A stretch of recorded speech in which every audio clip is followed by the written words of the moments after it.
nzavaho Yesu ari yambereye ubuhungiro nawe ntazampemukira azambera ubuhungiro umwami n'igitare gikomeye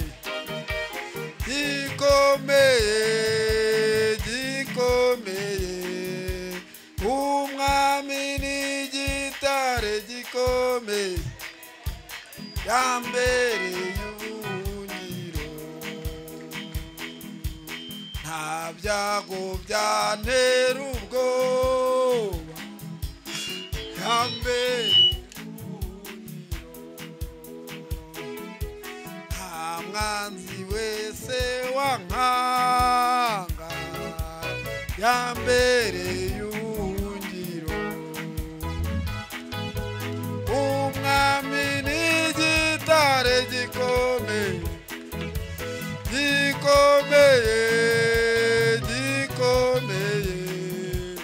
umwami n'igitare gikomeye mbereye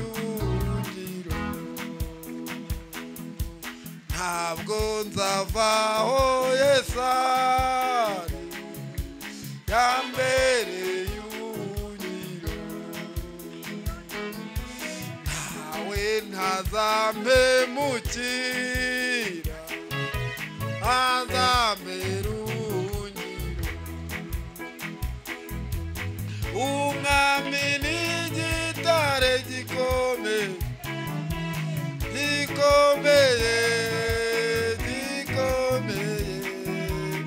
umwami n'igitare gikomeye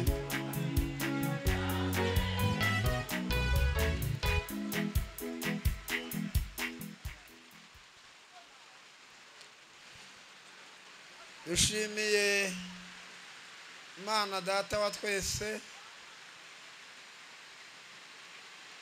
hari ishimwe rinini cyane ko tukiriho ndashimira Imana ko nkiri umukirisitu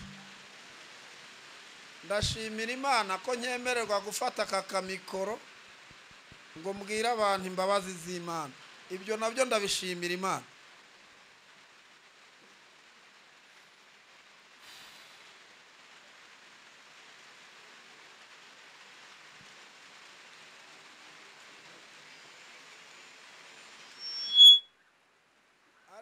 bitatu umuntu akorerwa agiye kwa muganga cya mbere baragusuzuma cya kabiri bakaguha umuti icya gatatu bakakwigisha uko uwunywa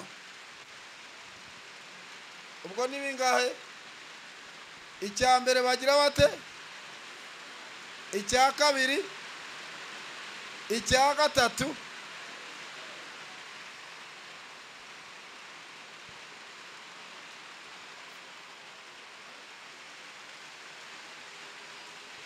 jewe nabwiwe n'Imana ko hano hitwa mu kigo nderabugingo iyo Imana iguhaye amahirwe yo kuhagera nawe ayo mahirwe ukayemera umugisha wa mbere uhagirira n'ukumva ijambo rigutsinda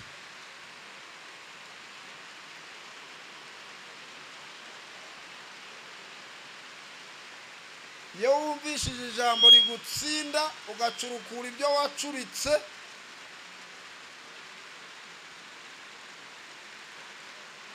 icyo upfa n'Imana kiba gitangiye kuvaho hasigaye icyo upfana nayo mwongere muhaguruke ku manywa mbere igicucu yambereye ubuhungiro ahambere itara nijoro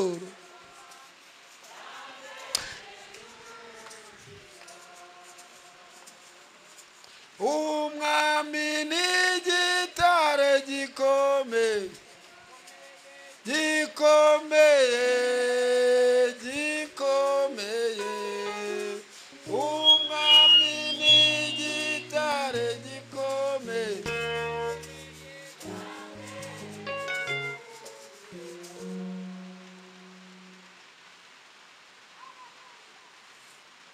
mwicare.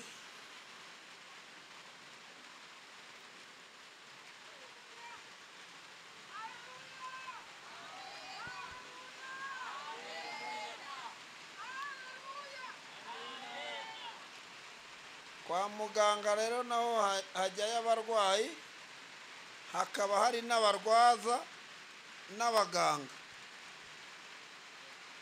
Aha rero naho buriya umurwayi ni umunyabyaha, umurwaza ni umunyamuhamagaro, muganga ni umuntu Imana yateguye gukoresha uwo munsi ngo ikize abantu.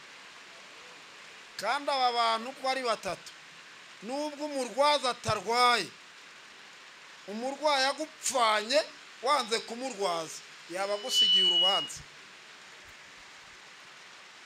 Uri muganga, umurwayi ukagira umuti wo kumukiza akagera ubwapfa, agusigiye urubanza. Ntabwo rero tuzazanwa hano uko dufite ibyaha gusa ngo nituba twakiza ibyaha twe kuhagaruka. Biranakwiriye kuza aha ngaha Imana ikagukoresha, yibura Imana igakiza abantu. Icyo nacyo hari irindi kamba Imana izakwambika.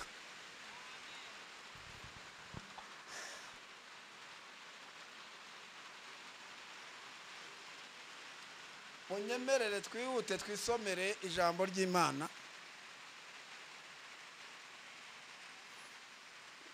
Gitabo cy'umuhanuzi Hoseya igice cya 2 umurongo uheruka. Wabisanga ku murongo wa 25. Hoseya igice cya 2. Gitabo cy'umuhanuzi Hoseya igice cya 2 umurongo wa 25 cyangwa 23. Bibiliya ntizandikiwe rimwe ariko amagambo yose arimo. Ni umurongo uheruka w'icyo gice cya 2.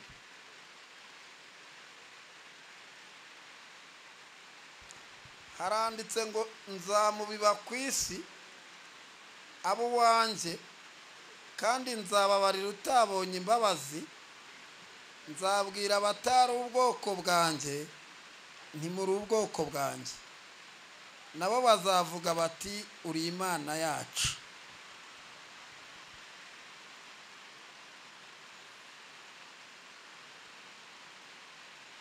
Twihute nanone dusome irindi jambo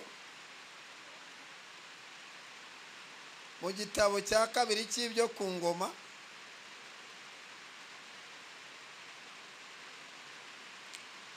igice cyaho ni cya 7.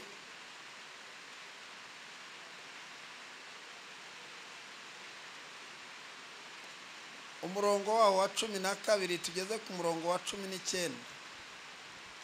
Aratubwiye ngo Imana ibasezeranye ibyiza n'ibibi. Hanyuma Uwiteka yiyereka Salomo nijoro, aramubwira ati numvise gusenga kwawe, maze nitoraniriza aha hantu ngo habe inzu yo gutambiramo ibitambo. Nindamuka nkinze ijuru imvura ntigwe, nintegeka inzige ngo zone igihugu, cyangwa nohereza mugiga mu bantu banjye, maze abantu banjye bitiriwe izina ryanjye nibicisha bugufi bagasenga, bagashaka mu maso hanjye, bagahindukira bakareka ingeso zabo mbi, nanjye nzumva ndi mu ijuru babarira igicumuro cyabo kandi mbakiriza igihugu. Uhereye none amaso yanjye azajya areba n'amatwi yanjye azajya yumva gusenga kuzasengerwa aha hantu, kuko ubu ntoranije iyi nzu nkayereza kugira ngo izina ryanjye riyibemo iteka ryose, n'amaso yanjye n'umutima wanjye bizayihoramo iminsi yose. Kandi nawe nugendera imbere yanjye nk'uko so Dawidi yagendaga, ugakora ibyo nagutegetse byose, ukitondera amategeko n'amateka yanjye nanjye nzakomeza ingoma yawe nk'uko nasezeranye na so Dawidi nkamubwira nti ntuzabura umuntu wo gutegeka Abisiraheli. Murongo wa 19. Ariko nimuteshuka mukanga amateka n'amategeko yanjye nabashyize imbere, mukagenda mugakorera izindi mana, nanjye nzabarandura bavane mu gihugu cyanjye nabahaye.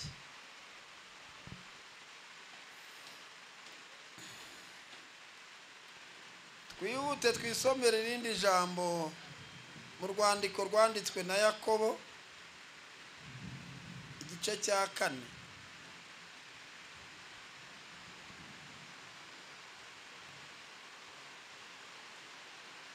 Rwandiko rwanditswe na Yakobo, reka naho tuhasoma irindi jambo.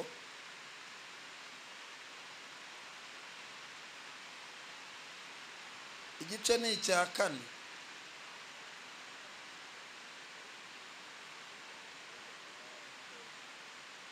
Umurongo wa 5 tugeze ku murongo waho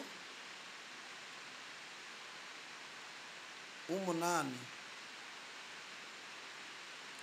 Mbese mutekereza yuko ibyanditswe bivugira ubusa ngo umwuka uba muri twe urararikira ukagira n'ishyari?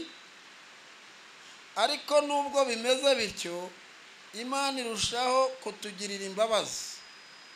Nicyo gituma ivuga iti Imana irwanya abibone ariko abicisha bugufi ikabahera ubuntu. Nuko rero mugandukire Imana ariko murwanye Satani nawe azabahunga. Mwegere Imana nayo izabegera. Murongo wa 17 ukatubwira ngo nuko uzi gukora neza ntabikore imubera icyaha.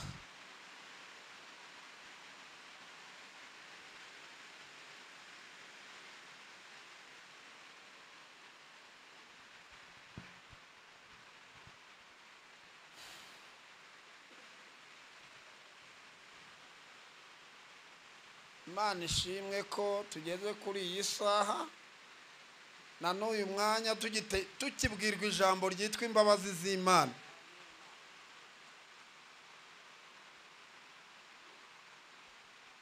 Agaciro kuri wowe, agaciro kuri nge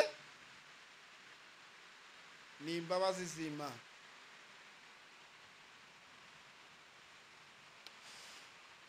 Ijambo ryatubwiye ngo nzamubiba ku isabu wanjye kandi nzababarira utabonye imbabazi, nzabwira abatari ubwoko bwanjye ngo muri ubwoko bwanjye, nabo bazavuga bati uri Imana yacu. Iyo umuntu yababari wagira ijambo, iyo umuntu yahindutse ubwoko bw'Imana agira ijambo. Cyokora hari abantu bajya banyurana n'imbabazi z'Imana, imbabazi z'Imana ntizibagereho. Imana yambwiye abo bantu ko bateye. Umuntu ushobora guhomba imbabazi z'Imana yari kuzibona ni umuntu ubaho atamenya Imana. Undi muntu ushobora gutakaza imbabazi z'Imana nubwo yaba Imana yarayimenye ni umuntu utizera Imana. Undi muntu ushobora gutakaza imbabazi z'Imana nubwo yaba yizera Imana ni umuntu umenyera Imana. Abo bantu bajya bagira igihombo, imbabazi z'Imana zikajya kure yabo ahubwo hakaza ibindi byabo. Nsomye Bibiliya nsanga ngo bene Eri ngo bari ibigoryi kuko batari bazi Uwiteka. Bifurije kumenya Imana. Hari umuririmbyi waririmbye aravuga ngo tugirire ubuntu Mana ihoraho mu rugendo rwacu dufite, utwoherereza umugisha tubashe kukumenya. Imana ijya kunyigisha imbabazi z'Imana, nararyamye ndasinzira nk'uko bisanzwe, ariko uwo munsi nigishwa imbabazi z'Imana, mbona urwobo rugari cyane kandi rurerure umuntu areba amaso ntaruheze. Ngiye kubona mbona abantu benshi cyane barimo kuza bihuta bashaka kwiroha mu rwobo. Muri ako kanya ngiye kubona mbona hahise hajyaho urutindo cyangwa ikiraro bijya hejuru ya rwa rwobo. Bimaze kuba ikiraro abantu banga kwambuka. Muri ako kanya nagiye kubona mbona akana gatoya cyane karaje gakandagije ikirenge kuri rwa rutindo cyangwa kuri cya kiraro. Ndihuta mfata wa mwana ukuboko nkajya ngenda mubwira nti dore rwa rurwobo none rubaye urutindo. Rwa rurwobo nakangutse nkiri hejuru ya rwa rwobo ruriho urutindo kandi n'umwana nkimufashe ukuboko. Maze gukanguka ijwi ry'Imana rirambwira ngo wa mwana ni wowe. Nanjye nkasubiza Imana nti ngewe ndi umugabo. Irambwira ngo wa mwana ni wowe. Ntireka da ahubwo ni nge warufashe umwana ukuboko. Irambwira ngo imbere yanjye ndi umugabo ntikora. Igifite icyo cyakumarira ni ndi umukirisitu. Nkuko witegereza mu kirere wareba indege ukabona nta n'umuntu umwe wajyamo. Ni nako burya iyo tujya kugera imbere y'Imana ibya ndi umugabo, ibya ndakomeye, ibyameze gutya byose biba byarangiye. Noneho mbaza Imana ni none se ko ari nge wari ufashe umwana ukuboko. Irambwira ngo wowe ni Imana ishaka kugaragarira muri wowe ngo yikirize abantu, ariko wa mwana wari ufashe ukuboko ni ubugingo bwawe bwamaze kujya mu maboko y'Imana umaze kwemera ko ngukoresha. Hari impamvu rero nabanje kubyanga ibi ntabwo nari mbisanzwemo. Buri ibintu umuntu akunda kumva arashaka no kubijyamo ni ibintu yabonanye se na nyina. Ariko ibintu ubona uri mukuru kugira ngo uzabifate nabwo ni imbabazi z'Imana ari byiza. Data yashatse abagore 14 mvuka kuwa 13. Ubwo se imbabazi z'Imana nari kuzahurira he nazo? Data yari umusinzi yajyaga anywa karara dusohora nijoro saa 6 z'ijoro twanaraye ubusa. None mu myaka yanjye 13 nari ntangiye kwitunga kandi ababyeyi bombi mbafite. 15 nari ntangiye kwambika mama no guhahira barumuna banjye. Aho rero hatumye ngira ubuzima budatekereza ibyo gukizwa kuko nta wari kubinyigisha ababyeyi banjye batari bakijijwe.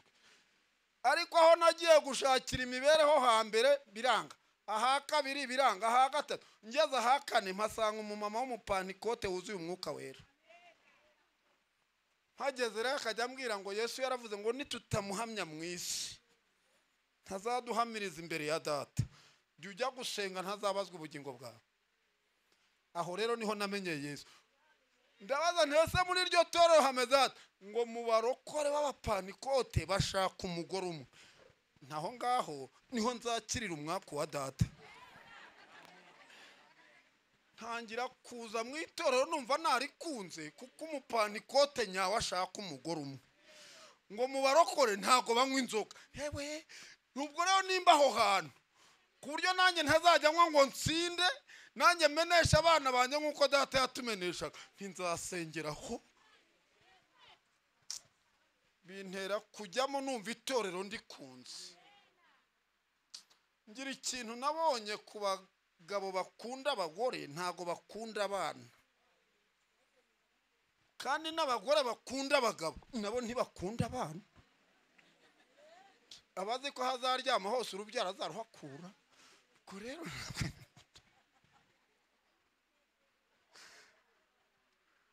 noneho Data wa twese angejeje aho ngaho nkajya mbona abarokore baraza kubasura bakavuga ngo Imana iratabara, Imana ikora ibitanga. Avuga nti iyi Imana nanjye nzayikorera nubwo ndi mu buzima bungoye. Cyakora naje kugeza igihe ndahaba mpamara igihe kinini nkamenyera Yesu n'amafaranga bayampa, naje kuhavanwa n'impamvu eshatu numvaga ntazahava, n'ubu mba nkiriyo. Iya mbere, umunsi umwe twabaza inkoko, nyiri urwo rugo we ntiyari umurokore, abana be n'umugore niwe bari bakijijwe. Afata akanyama kamunda y'inkoko m'imbere aranyereka ngo akabonye akariko ntago nkazi, ngo akakitwa gasenda baboye. Umunsi wa kariye uzahita umvira mu rugo.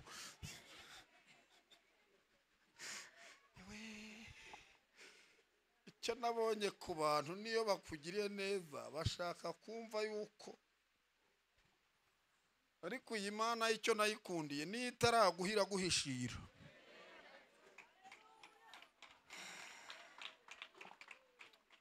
Undi munsi umwe hari inka 8 nkazahirira nkanazikukira, asanga narwaye malaria n'ibiryo byananiye, inka zirimo kwabira, zimwumvishe zabira cyane, ngo izo nka ko zabira Sidori yagiye he? Wa mubyara mubwiye atashobora kuba yarwaye malaria, arimo arahinda umuriro, arahinda n'umushyitsi n'ibiryo byamunaniye. Ngo iyo ntabwo ari malaria arwaye ubucucu. Yagombaga kubanza kahira ubwatsi buhagije inka, yamara kubugwiza akabona kurwara.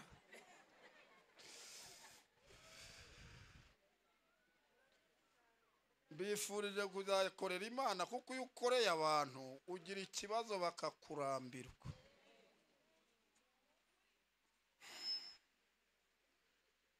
Iyo ni impamvu ya kabiri yatumye ntangira gusenga yo kumvana aho ngaho, ariko nkahava neza.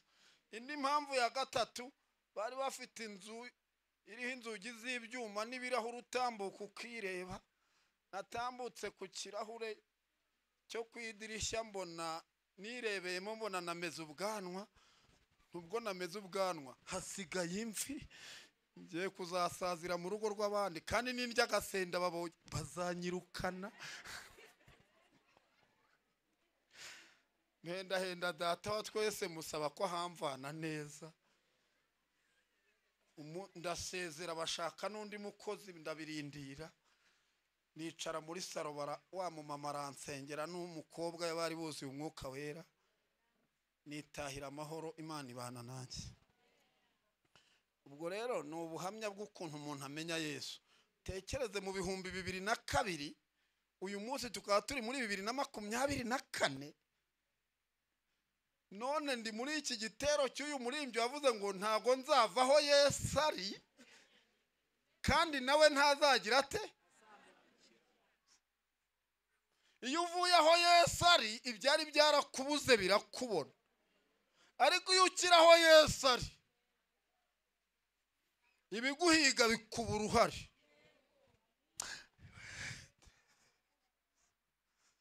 Nabwiwe n'Imana ngo mbabwire ngo hari abantu bagize ibyago, kandi no muri twe bashobora kuba barimo. Yambwiye ngo uwo muntu mubabwire kugira ngo namwe niba hari ababifite mu bikire, Imana ibibakize, n'abatarabigira mu byirinde. Hari ibyago byo kuvuka nabi, ugakura nabi, wagira ngo uranashatse ugashaka nabi, wagira ngo uranabyaye ukabyara nabi, wagira ngo uje no gukizwa ugakizwa nabi.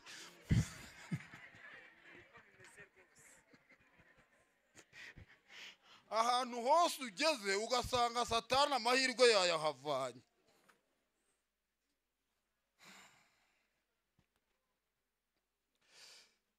Ariko noneho ibindi byago ubushigaje ni ukuzapfa inshuro ebyiri.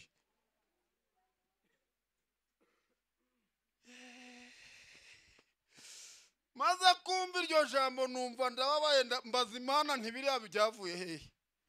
Irambwira ngo umuntu dukomokaho witwa Adamu yapfanye keredi, none abamukomokaho nitwe tugomba kuyishyura. Ibintu byo kurya abantu barushye, bakabyara barushye, ibi birwara, ibi bintu byose, iyi myaka yose turi muri keredi. Abantu bigaragura mu byaha ngo bazaza bihane, maze n'ibyaha bya Adamu dore aho bitugejeje. Ubu si ibyo uri gukora ubu bizakuvaho ryari? Wakwisabiye imbabazi z'Imana akaba arizo ugendamo. Niyo umuntu avutse nabi agakizwa neza asanga ku Mana hakiri amahirwe. Tuzamurira Imana amaboko. Vuga ngo himbazwa Mana. Kuri wowe ntago amahirwe arahashira. Nubwo umuntu yavuka nabi akijijwe neza, ku Mana haracyari amahirwe. Hari umuririmbyi waririmbye aravuga aho data na mama batabaye. Naho umuntu yakura nabi adafite abamwitaho, Imana imbabazi zayo zikakubaho ntupfe. Iyo ukijijwe neza usanga ku Mana hakiri amahirwe. Naho umuntu yashaka nabi, hari igihe umuntu ashaka agira ngo agezeyo, wajya kureba ugasanga niba uri umugore cyangwa uri umukobwa washatse umuhungu wa Satani. No kuzasubira uko wari umeze bitari bikunde, ugasanga amahirwe yashize ntayo. Ariko iyo ugeze kwa Yesu, umuririmbyi yararimbye aravuga ngo ubugingo n'umunezero. Twazamuriye Imana amaboko. Vuga ngo nubwo umuntu yashaka nabi, iyo yakijijwe neza asanga ku Mana hakiri amahirwe. Mbifurije gukizwa neza. Mbifurije gukizwa neza. Mana itimbwira ngo nimbabwire ngo Satani aturwaye inzika kubera ko yacumuye Imana ikamuca. Twebwe yaducumuza Imana igatanga Yesu tugacungurwa. Tumaze gucungurwa rero hari icyo twakoze, twamwishimye hejuru. Hari iminsi myinshi usanga umuntu avuga ngo Satani n'abadayimoni bahamirwa kuzimu, ngo abazimu bashye, ngo baciriyeho iteka. Arya amagambo iyo yavuga uhita uyibagirwa kugira ngo na Satani yayibagiwe. Umeze nk'uwafata igisongo agakubita mu gisebe cya Satani. Satani nayo iravuga ati ndakubura ushonje nzagufata uhaze, ndakubura wakennye ndagufata wakize. Ubwo rero noneho ugize ubwoba ntuzongera kubivuga. Byana ibyo wavuze se byarabikubabarira ko atagira imbabazi. Iyo twabivuze twumviye Imana, Satani arahangayika, Imana igahimbazwa. Imana ivugana nanjye irambwira ngo nimbabwire mwimaze kubona ko twacumujwe na Satani, nta muntu uvuka ari mubi. Reka nta uvukana imyate, abantu bose bavuka basa neza. Burya ikintu gituma abantu baba babi ni isi na Satani. Ahantu uvukiye aho ubyirukiye niho Satani gusanga ikaguha kuba mubi, ariko abantu bavutse ari beza. Adamu na Eva bibereye ahantu heza, ukuntu Imana yari yabishimiye ari nayo iza kubasanga, kandi yabanje kurema ibizabatunga ibarema nyuma. Noneho irangije ibaha ibiti, ibashyira n'ahantu heza ati iki giti ntimuzakiryeho. Kandi ukuntu Imana ari umutegetsi yarakibabujije irakibegereza. Ikubuza gusinda ku irembo bakahashyira akabari. Irakikubuza ikanakikwegereza. Ikubuza kwiba ukabona ibyo bandaritse. Yagushyira mu kazi kubwira ngo nta kurya ruswa, hakaza abayiguha. Yakubuza gusambana, ibisambanyi bikakwirukaho, kandi ikaguha n'umubiri ushaka gusambana. Mbese irakikubuza ikongera none ikagira. Ibaze nk'ubu uri umudiyakoni wavuye mu rugo nayo kugura ikibiriti wayabuze, bakakubwira ngo jya kubara amaturo. irakikubujije, irakikwegereje kuzahanyura neza, kandi ijisho ry'Imana ryo rirakureba ukuntu uri bwitware. Iyo uhanyuze neza rero imbabazi z'Imana zihita zikubaho. Umwana wanjye yemeye ko mutegeka, nanjye ngiye kuzamuha ibidafite ingaruka mbi. Bamaze kurengaho rero bakiriye, yahise izana bya bindi yari yabahaye irabibaka, na ya ngobyi yibakuramo, ihita ibabwira ngo muri umucucu muri ivumbi. Ariko Yesu aje azana imbabazi z'Imana. Byanditswe biravuga ngo umwuka uba muri twe urararikira ukagira n'ishyari. Ariko nubwo bimeze bityo, Imana irushaho kutugirira imbabazi. Bifurije kwibera mu mbabazi z'Imana. Iyo umuntu ari mu mbabazi z'Imana atambuka hejuru y'urutindo, ariko imbabazi utarazibona imbere yawe ni urwobo. Unyuze hari imodoka ikagusekura ni urwobo, urahita urimbuka. Unyuze hari umurozi akahita aguhereza ati nyamuneka ngwino nkurwaneho, akaguha uburozi ugapfa ni urwobo. Unyuze hari umwicanyi ugasanga afite igikoresho ni urwobo. Ku munota wa nyuma ahantu umuntu arangiriza urugendo rwe rwa hano mu isi, iyo imbabazi z'Imana zitakuriho, urwobo uhita urugwamo. Imana ihita imbwira ngo nimbabwire ngo hari ibintu bitatu bigushyira hagati ugatandukana n'imbabazi z'Imana. Kandi ese ko mbabwiye keredi ya Adamu mukumva mugize ubwoba, hari indi keredi nanone igutegereje, keredi ya Satani y'umubabaro wa Gehinomu. Mu rupfu rwa kabiri nuko uzishyura keredi ya Satani. Noneho ningwe ni ya Adamu yone kuzarira iteka ryose, kuzahora umuntu apfa ibihe byose, nuko uzishyura keredi ya Satani. Niyo mpamvu ijambo ryatubwiye ngo noneho nimurwanye Satani mwegera Imana. Ariko ko tumbwiye ko turwanya Satani azaduhunga, urumva azaguhungira hera? Arajya muri Kongo, arajya i Burundi, urumva naguhunga azajyayo? Aguhungira ku byo ukunda. Niba ukunda amafaranga niyo azaguhungiraho. Umukobwa aherutse kuvuga ngo nkunda abahungu n'Imana irabizi. Ubwo rero na Satani namuhunga azamuhunga. Nta nubwo ari umuhungu akunda, ahubwo ni abaki. Ariko Imana yantumye ngo mbabwire hari ikintu ishaka gukorera abantu bayihungiyeho. Muranyemera nkibabwire? Yambwiye ngo irashaka kuturema bundi bushya. Uzi ko Imana igira mu muntu bundi bushya? Imana ire mu muntu bundi bushya. Yaranabivuze ngo iyo umuntu ari muri Kristo Yesu aba ari icyaremwe gishya.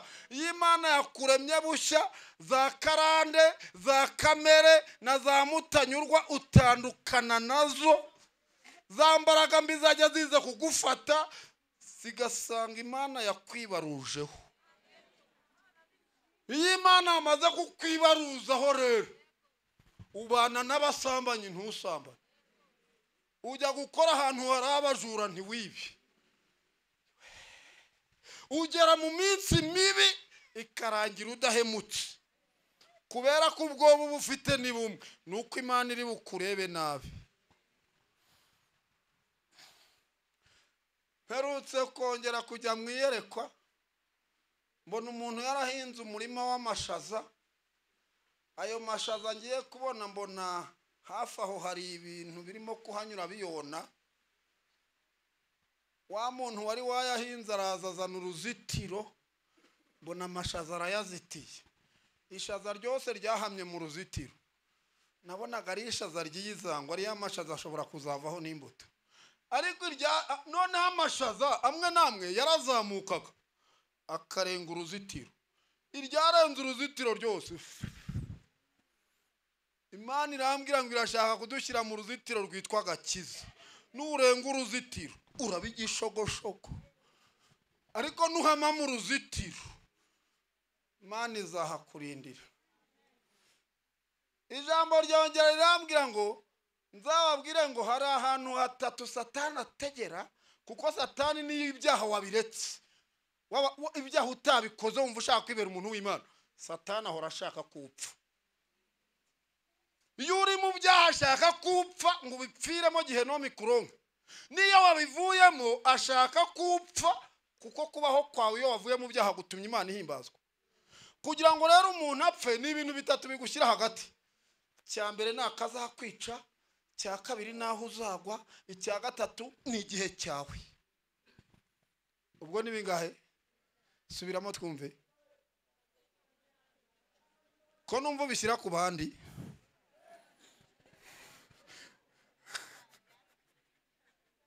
Akazanyica, aho nzagwa, n'igihe cya. None Imana yantumye ngo nkubwire ngo iyo uri umuntu Imana izakoresha, ukaba uri umuntu Imana irimo gukoresha, ukaba uri umuntu wibitseho amasezerano ariko nawe uyahagazemo neza atari abayibeshyeshye, satani ahita aregera akazakwica, akagusunika kujyana aho uzagwa, Imana igasunika igihe. Nisunika igihe wa mukobwa uzashyingirwa, nisunika igihe wowe utagira inzu Imana izaguha inzu, Imana nisunika igihe wowe wabayeho ushungerewe, Imana iyo yasunitse igihe nawe cya gihe wahawe ntugipfusha ubusa. Nibyo yakugeneye hano mu isi ntago yabiha undi. Mbifurije ko iki gihe mutagipfusha ubusa. Twongere tuzamurire Imana amaboko, tuyizamurire amaboko, tuyizamurire amaboko. Gira gutya, vuga ngo waranzirikanye Mana, waranzirikanye. Umusozi navutseho wari uriho abarozi, uranzirikana. Ibyorezo byahitanye abantu, uranzirikana. Abicanyi bari bafashe ibikoresho, uranzirikana. Nanjye ndakwizirikaho.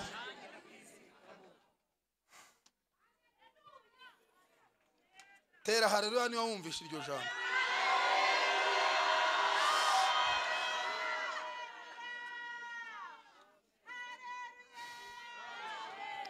Mu maganya ya Yeremiya harimo ijambo rivuga ngo kuko imbabazi z'Imana arizo zituma tudashiraho kandi zihora zunguka ko bukeye. Imana yantumye ngo mbabwire umuntu wibuka ko Imana yamuzirikanye, hari ikintu ikeneye kuri we, hari ijambo ishaka kuvuga. Yego, umuntu wibuka tekereza ko Imana yamuzirikanye ikaba yarasunitse igihe, ntabwo arebera Imana mu byo izakora, ahubwo ayirebera mu byo yakoze. Nanone iyo nta gitangaza aheruka gukorerwa, ayibukira mu byago yamukijije. Buriya ahantu hose wanyuze ibiguhiga byari bihari, ariko iyi Imana uko yaguhagazeho, nibona nta n'igitangaza irakora, yibukire mu byago yagukijije. None irongera hanyuma ngo mbabaze, Imana igukize icyago cyangwa iguha icyiza? Hitamo. Mwavuze cyane. Icyiza kireke. Ntabwo bikorera rimwe, ntiyakuremye wenyine. Ni bibiri, fatamo kimwe. Imana iguha icyiza cyangwa igukize icyago? Icyiza kireke.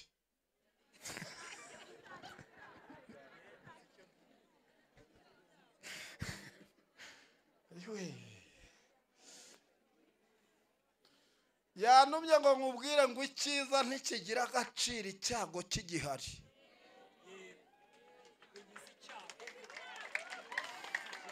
Ntabwo icyiza kigira agaciro icyago kigihari. Kandi yantumye ngo nkubwire ngo niba ushaka gukira icyago, banza ukira icyaha. niba ushaka kubona icyiza nawe kora icyiza. Yabwiye Salomo iri jambo iravuga ngo ninteza inzige ngo zone igihugu, ninkinga ijuru, ninohereza mugiga mu bantu banjye. Ariko abantu banjye bo bitiriwe izina ryanjye nibicisha bugufi. Ntureba ko hanze kwicisha bugufi iraje gucisha bugufi. Yarambwiye ngo uyu mwaka ije kubabaza abantu babarira abandi. Umuntu Imana yahaye ibyiza abandi bashobewe akajya mu byaha, ije kumubabaza ngo akunda abona imbabazi. Nanone umuntu wababaye isi ikamusharirira agaca ahantu hakomeye Imana akayikomeraho, yantumye ngo ije kukubabarira. Noneho niyo mpamvu yavuze ngo hari abantu batazasenga basenga ariko Imana yakinze ijuru. Hari umuntu wanga gusenga ariko inzige zagusengesha. Inzige ni inyatsi. Hari igihe umuntu yanga gusenga ariko inzara yaza kayasenga ariko nayo gusaba ibiryo. Buriya gusenga kwiza ni ugusenga mbere yuko bigusengesha bigira imbaraga. Mbifurije gusenga hakiri kare. Dufata akanya dutekereze ku ijambo tubwiwe. Abantu banjye bitiriwe izina ryanjye nibicisha bugufi. Siko hari abantu bimutse mu cyaro bakaza mu mujyi.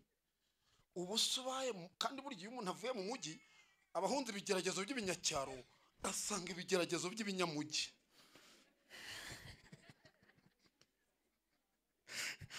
None rero iyo ubaye no mu mujyi ukagira n'umwuka wera, nukuvuga ngo Imana none izakwimura mu mujyi ikujyane mu ijuru. Ariko nuba mu mujyi ugatandukana n'Imana uzimuka mu mujyi ujye mu muriro. Bifurije kuzimuka mu mujyi mujya mu ijuru. Dufata akanya dusenga Imana. Dusenga Imana. Bifurije kuzimuka mu mujyi mukajya hehe? Mu ijuru. Yesu nashimwe. Yesu nashimwe. Ntabwo rero dushobora gutanga ubuhamya cyane ngo tubivuge byose, nta nubwo twavuga ibya Yesu ngo tubirangize. Ariko iyo uri ubugingo icyo Imana ikubujije uba wacyumvise, n'iki gutegetse uba wagikoze. Yantumye ngo mbabwire ngo irashaka kutwiyegereza, noneho hasigaye icyo uzapfa nayo ukajya ukimenya mbere y'igihe. Iyo byagenze bityo rero Imana mubana neza. Noneho twageze ku ijambo rivuga ngo uzi gukora neza ntabikore. Mubereye iki?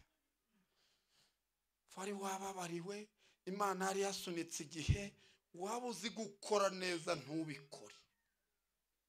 Ziko Imana wabariye abantu ishira umujinya ariko itishima. Imana yishima ari uko bakoze neza.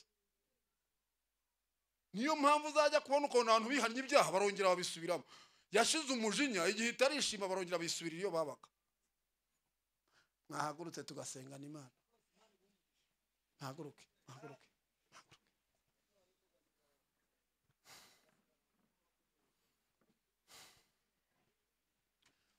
Uzi neza ko Imana igukuraho icyagukenya, ikagukuraho n'igituma useba, ikagusigira igituma usenga. Noneho rero iyo usenze wumva wararetse ingeso mbi, Imana igukuraho gusenga yo gushoberwa ikaguha gusenga y'amashimo. Dusenga Imana. Mwari ngwino hano, ngwino mwari. Ngwino.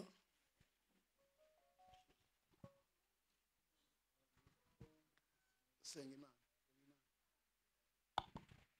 Tuzongere tumutumire. Haleluya. Tuzongere tumutumire vuba, tumuhe umwanya munini. Amen. Ariko mu magambo menshi tubwiye, ijambo rimwe ryonyine nuko kwango dushyikire umugisha w'Imana, nuko twihana icyaha. Ntago wahunga icyago kandi ufite icyaha. Siko bimeze? Imana ishimwe. Rero turwane intambara nziza yo gukiranuka kugira ngo Imana izaturinde ibyo byago. kandi Imana ivuze ko igiye kubusanya ibintu ku buzima bw'abantu, ariko ushobora no kuba utarabonye ibyago, Imana ikakomeza ikaguha n'ibyiza. Haleluya, Imana ishimwe. Kadusenge. Mwami Yesu Kristo, tugushimiye ko turi imbere y'amaso yawe muri iri teraniro. Zina ryawe niryubahirizwe, ubwami bwawe nibuze mu bwoko bwawe. Ni wowe mwigisha mukuru, ni wowe mwigisha mukuru. Reka ninginga gutya ngo umwuka wera nk'umwigisha akomeze aboneke muri iri teraniro, ubwiza bw'Imana bukomeze buganze. Uwera wa Isiraheli ni wowe musobanuzi mukuru, ni wowe uzi gusobanura neza abantu bakamenya icyo ushatse kuvugana nabo. Niyo mpamvu muri aka kanya umugaragu wamaze kuvugana natwe, dusanze ikibazo ari icyaha, kandi uko niko kuri. Ntabwo wanga umuntu, ahubwo wanga icyaha. Ujye twifuzaho ni kimwe, nuko 2024 abagabo bagenda bakiranuka.